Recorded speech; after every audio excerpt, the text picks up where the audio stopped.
What's going on, everyone, and welcome to another edition of Kicking It with Crowder. I'm your host, Tyler Crowder, and this is episode 102, guys, and it was brought to you by Greer Home Solutions. So, if you're in Columbus, Georgia, and you need some remodeling done on your house, and you may want to finance it, Jacob Greer at Greer Home Solutions will take good care of you guys. Be sure to check him out. What's up, Jamie? And this episode is brought to you by Greer Home Solutions. So, guys, we got a big night of sports. We have the Eagles and the Buccaneers playing right now. 14-7, Tampa Bay, 4-1 in the second quarter. Looks like Tampa Bay will be punting. What's up, Jamie? And Alabama went down this past weekend. Georgia is now number 1 in college football. Two streaks are kind of broken. The Nick Saban undefeated versus former assistants, and then also Bama win streak versus unranked opponents. Both of those streaks are now done. Jimbo Fisher gets it done from Texas A&M, defeating Nick Saban. He was, I think, 22-0, which is just remarkable. But, moving on, this Georgia Bulldogs team is now the number 1 team in the country. And they go and beat Auburn last week, and just the defense is very dominant. And they're just a really good football team, top to bottom. Stetson Bennett, there's going to be some questions. What's up, Joanne? There's going to have to be some questions asked at the quarterback position. Yes, JT Daniels. I had him, as a guy who could lead this Georgia Bulldog team to a national championship, take that momentum and use it in the NFL draft. But he's been injured. Stetson Bennett has been playing.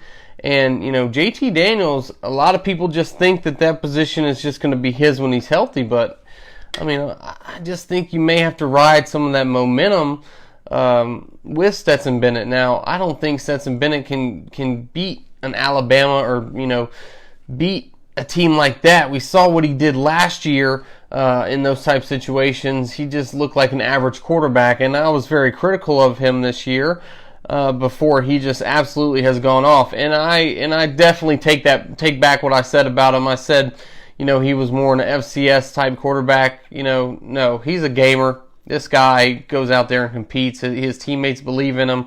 And I'm sorry for doubting him. And, I shouldn't have done that. But at the end of the day, I think he can lead this team to an SEC championship. But can he lead them to a national championship? The one thing that eludes them, has been eluding them since 1980. The jokes. That's basically all anyone has to say about Georgia right now is 1980, because that's all they can say. Because Georgia is that good from top to bottom. Kirby Smart is going out there recruiting. Kirby Smart is going out there developing. And Kirby Smart is going out there and winning a lot more ball games than he's losing. Him and Mark Richt, their first 5-6 years are very, very similar. Kirby, of course, got to a national championship game. Mark Richt never did. But at the end of the day, this Georgia defense is legit. This front seven is legit. Jordan Davis, Adam Anderson, Nolan Smith. The linebackers, I could go on all day. Nakobe Dean. This team is very, very talented. The best unit. They play as one. They get to the football. That's what you love to see. You love to see, all 11 guys playing as one unit and getting to the football. And if you're a high school coach, if you're a middle school coach, if you coach football at all, you want to watch this UGA defense and you want to teach your guys some of these fundamentals that Kirby Smart is doing down there in Athens, because it's something else to watch. I think the addition of Muschamp is huge, and I don't think a lot of people are talking about that enough. Muschamp, of course, the University of South Carolina, University of Florida head coach, the former defensive coordinator at LSU, Texas, all these stops. I think he's making a huge difference on that defense. You really giving up 4 or 5 points a game, this UGA defense. They've given up 2 touchdowns the entire year. So you have UGA at 1, you have Iowa at 2, Cincinnati trying to crash the party at 3, Oklahoma, who just unbelievable game they were in versus Texas. Can't believe Texas choked that one that bad.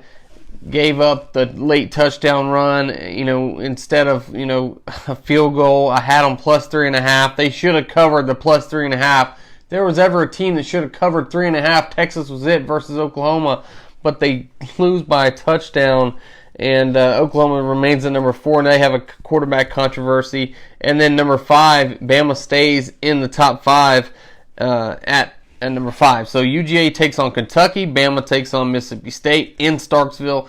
They are 17.5-point favorites. I would not want to be Mississippi State this week coming off a loss, to the Aggies.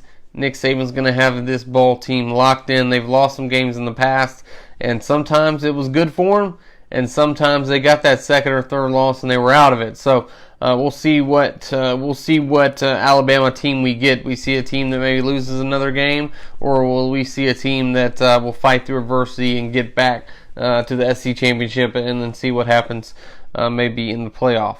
So big weekend in the SEC. Tom Brady and the Bucs are playing the Eagles right now. They're up 14-7 in the second quarter. I need them to keep scoring, lots of touchdowns. I took the over and the Patriots tonight, minus 6.5. Teased it down to pretty much just to pick them as well. So there's a couple ways to skin a cat, and that's how I did it tonight with this game. And I will give you my NFL picks, guys. 11-5 last week, 51-29. Man, doing great so far in just regular pick 'em, straight up NFL. No against the spread like my college games last week. So I was 3-3 last week with my picks. Like I said, Texas plus 3.5 did not cover. That hurt. And then Michigan won 32-29. I had them. Now, I did get them at 2.5 later on in the day, but when I did my show, it was 3.5. So I got, if you got them at 3.5, they did not cover. You got them at 2.5, Michigan did cover. So I will give you my picks as well, guys. I'm 25, 14-1, something like that. I'll get my picks later on. I'll go over that. The Atlanta Braves, guys, are back in the NLCS. Freddie Freeman's home run off Hader in the 8th inning of Game 4. Game 4 was huge. You did not want to go back to Milwaukee and play Game 5. Game 4 was a must-win in Atlanta. The fans showed out for Game 3 and Game 4. Got to give the fans a lot of credit. I was at Game 3, and it was a 1 o'clock game, and the sun was out. It was hot. And the fans were out there. I guess they called out on Monday, and then Tuesday it looked like it was even more crowded. So just shout out to the fans. Shout out to the Atlanta Braves for getting it done. Going back to the NLCS, they will either play the Dodgers or the Giants. So if they play the Dodgers, they will be the home team, Game 1 and 2. If the Giants win, they will be on the road, and they will host Game 3 and 4. So if you want home field advantage and you want some revenge, you may want to face the Dodgers, but at this point, I don't really want to face LA. I'd much rather face a Giants team who, yes, some of them have experience, Buster Posey, Brandon Crawford, but a majority of these guys, Chris Bryant, of course, with Chicago Cubs, but a lot of these guys, this is their first time in the bright lights. I'd much rather play them. Look, the Dodgers and the Giants, not much separates them. They won 106, 107 games respectively. So either way, you're going to get a great ball club, whoever you're going to have to play. But, we'll see what happens. I picked the Giants tonight, so we'll see how the cookie crumbles. Boston is already through to the ALCS. Alex Cora, they get him back. He just does wonders with this team.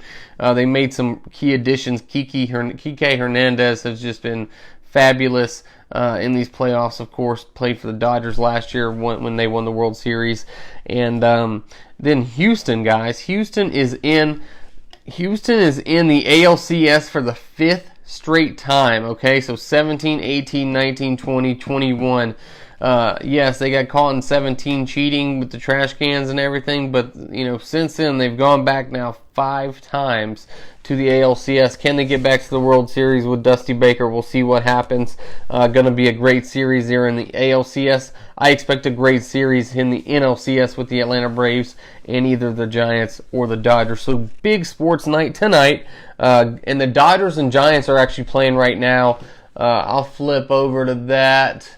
Actually, never mind. That's already on there. So let me see. It must be on 247. So I'll put it on TBS here just 1 second. Get a little update. So big sports tonight, guys. Thank you so much for tuning in. I really appreciate you. If you're tuning in, be sure to hit that like button. Hit that share button down below so more people can see this. And I really appreciate it, guys. So Dodgers are 0-0, bottom of the first. Basically first batter in the bottom of the first, so Dodgers did not do anything in the first inning. So big sports night, guys. Don't forget to comment. You can also find me on Apple. I'm on Spotify. I'm on the iHeartRadio app, YouTube, Facebook, Instagram, Twitter, pretty much anywhere you get your favorite podcast, guys. I am there. Do not forget to smash that like button down below. Like the page. Share the post. Like the page, share the post. All right. So I also have my Facebook page, Kicking It with Crowder. Over 1,000 likes on there, guys. Let's keep that going. And then I also want to shout out my 4 sponsors real quick before we move on. Of course, Greer Home Solutions is bringing you this episode tonight. Jacob Greer, really good people. If you need anything done around the house in Columbus, Georgia, give him a call. Also, F&M Cigars, located right across the 13th Street Bridge. What's up, Dave? Right across the 13th Street Bridge in Phoenix City. If you need any cigars, go over there. Tell them Kicking It with Crowder sent you. What's up, Eddie? And then Ivy Park Sports Bar and Grill. We'll be there next Thursday live on location doing a live show plus trivia. Be sure to check that out. And then Crazy Daisy Incorporated, Kimberly Jordan does a great job with flowers. If you have a wedding coming up, anything like that, please get in contact with her. She does great as well. So thank you to all my sponsors. I really appreciate you guys. So, what's up, Eddie? What's up, Dave? Thank you guys so much for watching. Be sure to like this down below. Be sure to share this out, guys, so more people can see this. Dodgers, Giants, want to talk a little bit about this right now. We're in the bottom of the first, one out. Dave Roberts decides to go with Corey Knebel today. Look, I guess he's going to go with him for 2 to 3 innings. A little bit of a surprise he didn't go with Arias, or the 20-game winner, the lefty, Julio Arias. I believe is how you pronounce his name. What's up, Jackson? It's surprising that the Dodgers did not go with the 20-game winner and they went with Knebel, but I think they're just trying to get some innings from him. 2 to 3 innings is what I heard. And also I heard Dave Roberts called the Giants skipper and told him about that, which was pretty unique, that he called him, didn't wait for the game to kind of surprise him about that, so I thought that was pretty cool. So this is the 5th time in MLB history that 200-win ball clubs are facing off in a winner-take-all scenario. The last time was 2017, the LA Dodgers versus Houston in the World Series, so Logan Webb versus Corey Knebel. Like I said, if the Braves will be on the road, if San Francisco wins, they'll have game 3 and 4 at home. And if the Dodgers win, then the Braves will have game 1 and 2 at home, guys. So this is really big, not only for the Giants and the Dodgers, but for the Atlanta Braves to see who they play. Buster Posey just doubled to right field, the Lee County. Off the wall. Buster Posey off the wall. So the former Florida State Seminole, the former, he's basically from Albany. Buster Posey, man, been doing it for a long time, has 3 World Series, trying to get his 4th. So, big game. And like I said, the Braves, man, they beat the Milwaukee Brewers 3-1. That was a huge, huge series. They took both games in Atlanta. I was at game 3. My brother said I chose the wrong game to go to, but honestly, game 3 was awesome. Of course, game 4 was great, with Freddie Freeman hitting that home run in the 8th inning. Just great stuff from the Atlanta Braves and this pitching staff.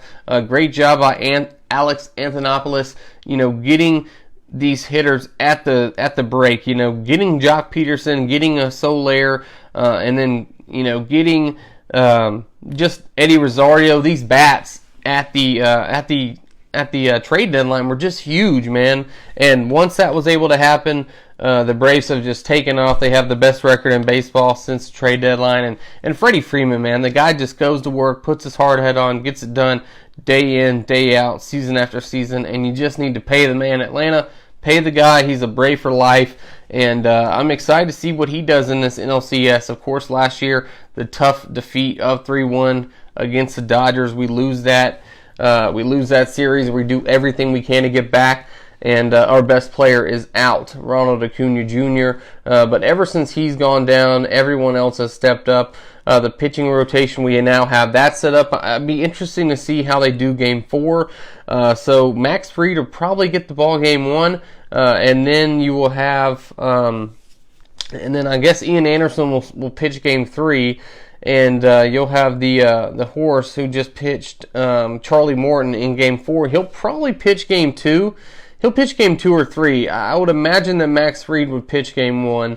And then you either have Ian Anderson at Game 2 or Charlie Morton Game 2 or 3. And then, maybe Game 4 you go Hanoa. Maybe you go with Drew Smiley. Maybe it's a bullpen type game. Try to get a few innings from them. I think Oscar Hanoa could get a start in Game 4. It just depends on how the series is going. If we're up 3-0, that's good to go. If we're down 3-0, we could Max Fried could be out there. So we'll see what happens. Really excited for the Atlanta Braves. 88 wins on the season. Going to take on a 106 or 107 win ball club. But really, all that matters right now is who's the hottest at the right time. And the Braves are certainly hot, getting back to the NLCS for back-to-back years. So the Chicago White Sox go down to the Houston Astros. The Astros move on to their 5th straight ALCS. Tampa Bay, who I had over the Red Sox, lose to the Red Sox. And I had Atlanta over Milwaukee. I had the Giants over LA Dodgers, so we'll see how that happens. I'm kind of rooting for the Giants in this game. So, I want to move on to college football. Big weekend in SEC football. You have UGA, Kentucky, Bama, Mississippi State, Auburn, Arkansas, Florida, LSU, Oklahoma State, Texas, Ole Miss, Tennessee. That's just in the SEC. Then you have BYU at Baylor, a number 2 Iowa team at Purdue. This is just Iowa's a good team. Now, I don't know if they're going to be able to win a national championship. They may stumble at one point or in the Big Ten championship throughout the season. But this UGA Kentucky team, I did not see the spread being this big. I thought maybe 17, 16 points. 22 points, man. UGA is favored by 3 touchdowns over this Kentucky team, who is a 6-0 really, really good team. I'm telling you, Kentucky has some really good offensive linemen. They can run the football. They finally have the quarterback who can push the ball down the field. They have some athletes on the defensive side of the football. I'm excited to see this matchup. I do think UGA takes care of business now. I'm just not sure it's by 22. Bama versus Mississippi State. Of course, they have the big loss. Bama coming off the big loss to the Aggies and Jimbo Fisher. I really do feel bad for Mississippi State. Alabama's going to be locked in. Their season now, basically every game they play, their season is on the line. And then Auburn, and you're right, Eddie, you can't score on Georgia. Right now, 2 touchdowns all season. They're giving up 4 or 5 points a game. They just get after the football so well. They're well coached. They play as one. They play as one unit, and you love to see it.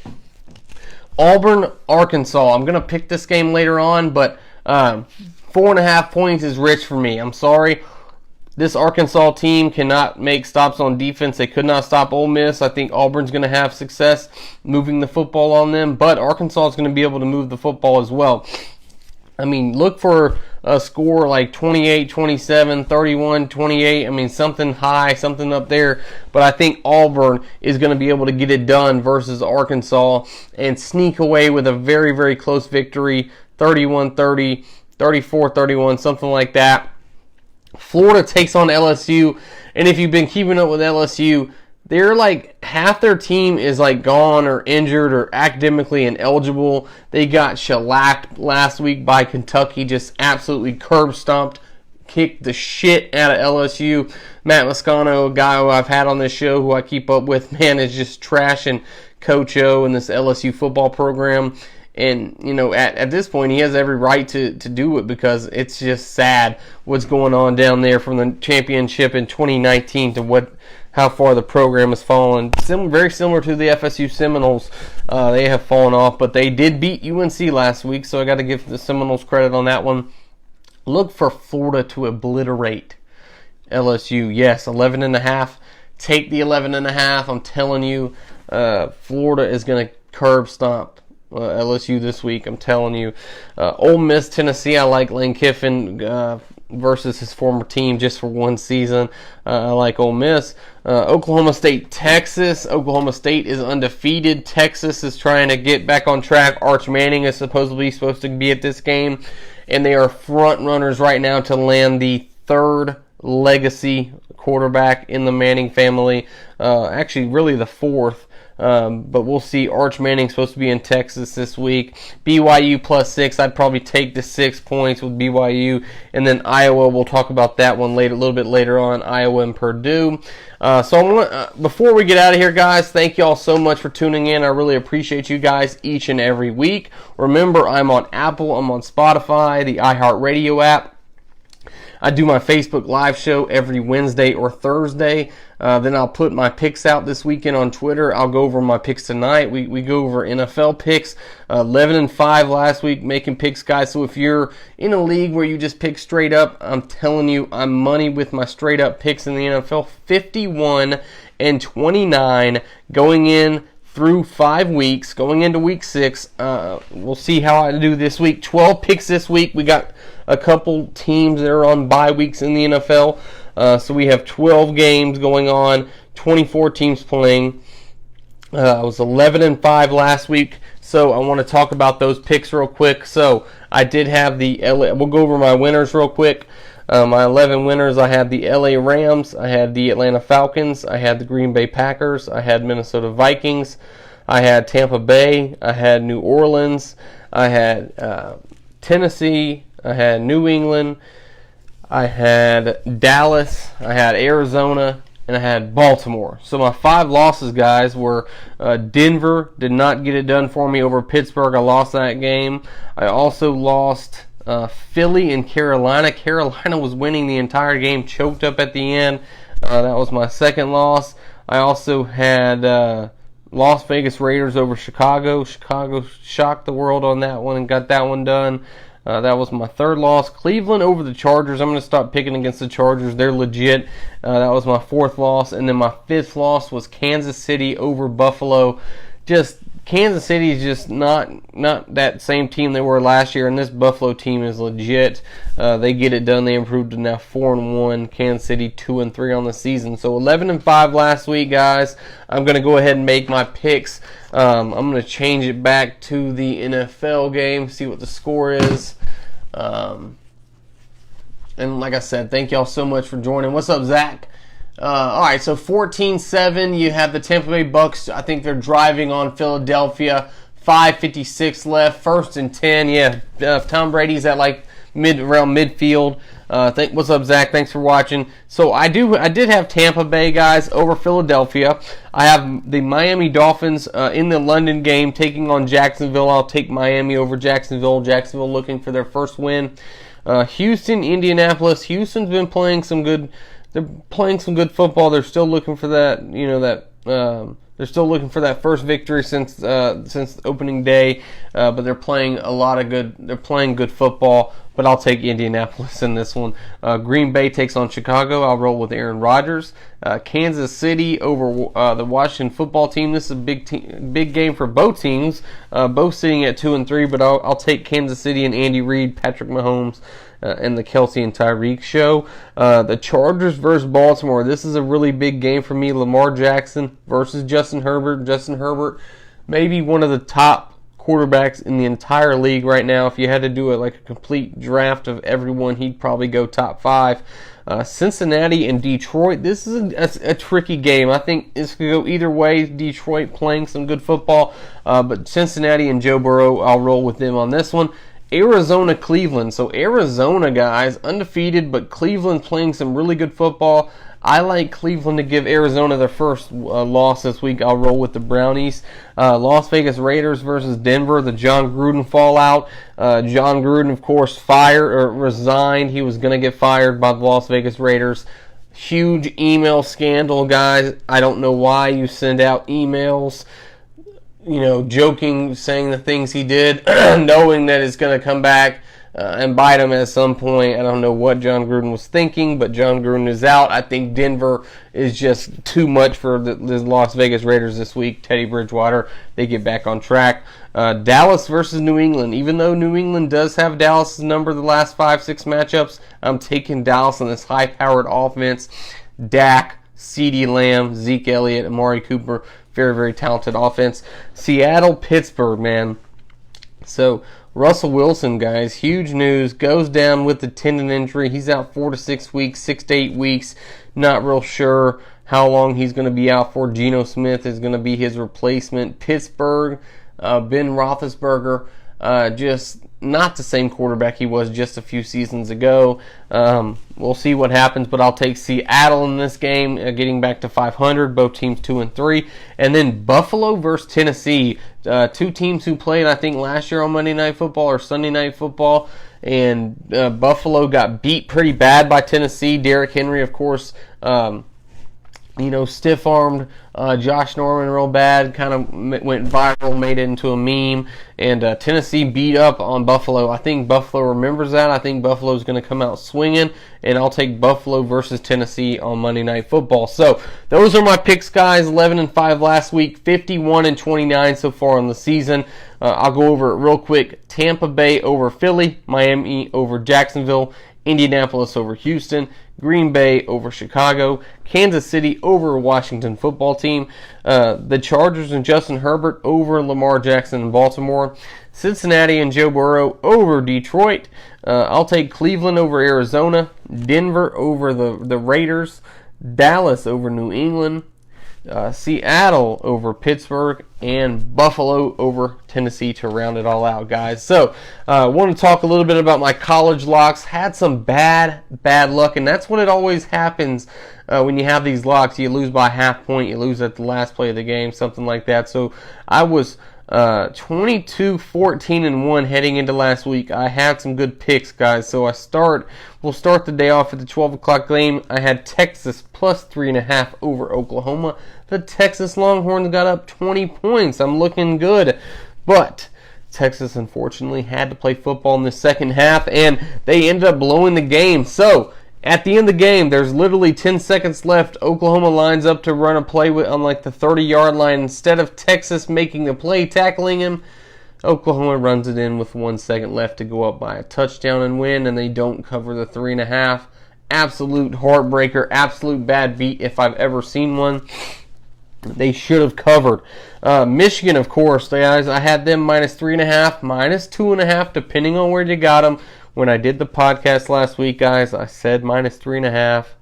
I did get them later at 2.5, so I won that. But for podcast and pick purposes, I did not win this game. Minus 3.5 Michigan, they win 32-29. They win by 3. That was another loss. And then my other loss was BYU minus 5.5 over Boise. Boise ends up winning straight up. So those are my 3 losses. My 3 wins, I had Iowa over Penn State. They, of course, get it done when Sean Clifford, the quarterback, went down for Penn State. But, hey, either way, a win's a win. Then I had the Rams on Thursday Night Football minus 2 over the Seahawks. And then UGA minus 14.5 over Auburn. That was like my lock of the week. You should have put all your money on that one. I really like that. So, this week, guys, these are my 5 picks.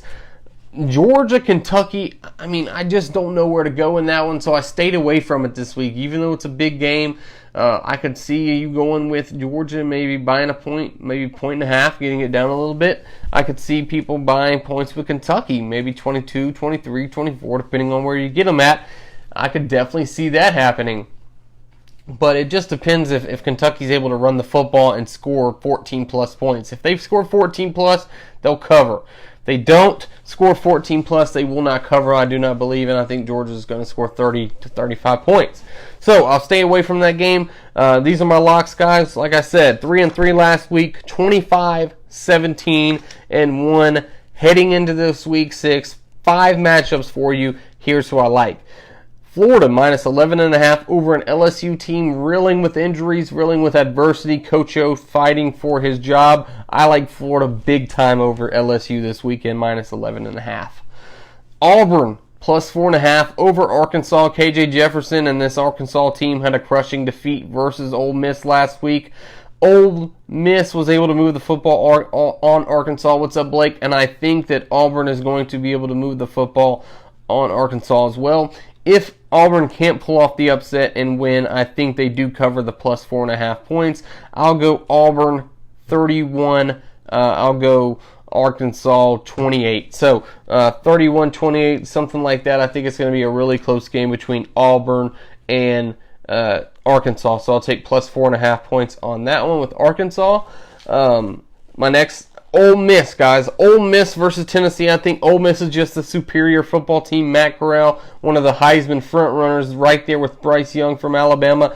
Ole Miss minus 2.5 over Tennessee. I think that's, it's in Tennessee, so it's going to be on the road, but I think Ole Miss settles down. I like Ole Miss by a touchdown in this game. I'll roll with the Rebels and Lane Kiffin. So those are my 3 SEC games. And then Iowa minus 11.5 over Purdue. It's at home. I expect this crowd to get pumped for this game. I like Iowa by 14 to 17 points over Purdue team who's just going to be outmatched. Iowa's defense is going to go off. This quarterback for Iowa is going to be able to move this football on the Purdue defense. I like Iowa minus 11.5. And then Michigan minus 4.5 over Indiana. 6-0 ball club. Doing a lot of work for the Michigan State and Mel Tucker in the Big Ten. This is a team who you're going to look up. They could be 10-0 or 11-1 at the end of the season, something like that. So Michigan State minus 4.5 over Indiana. I will take the Spartans 31-24 over Indiana and Tom Allen. They had a good season last year, but I just think that this Michigan State team is just a little bit too good. They know how to run the football, play defense. I'll take what Mel Tucker is putting down, guys. So those are my picks. We'll see what happens. If you're tailing with me, let me know. What's up, Rita? If you're riding them with me, let me know. If you're fading them, don't let me know. All right. So Kicking It with Crowder, guys, episode 102. I really appreciate you guys watching tonight. Be sure to hit that like button, hit that share button, and guys, catch me later on Twitter, at Kick It with Crow, Instagram, all that good stuff, guys. Tom Brady and the Eagles. Tom Brady is up 21-7 right now on the Eagles, and we'll see how the NLCS is real quick before we leave. It is, let me see, I think it's still 0-0, guys. So Kicking It with Crowder, episode 102. We'll be back next week. And, 0-0. So hopefully the Atlanta Braves will be playing and be up in the series by next week when we come back on, guys. So, hey, thank y'all so much for watching. I really appreciate y'all. Let's go.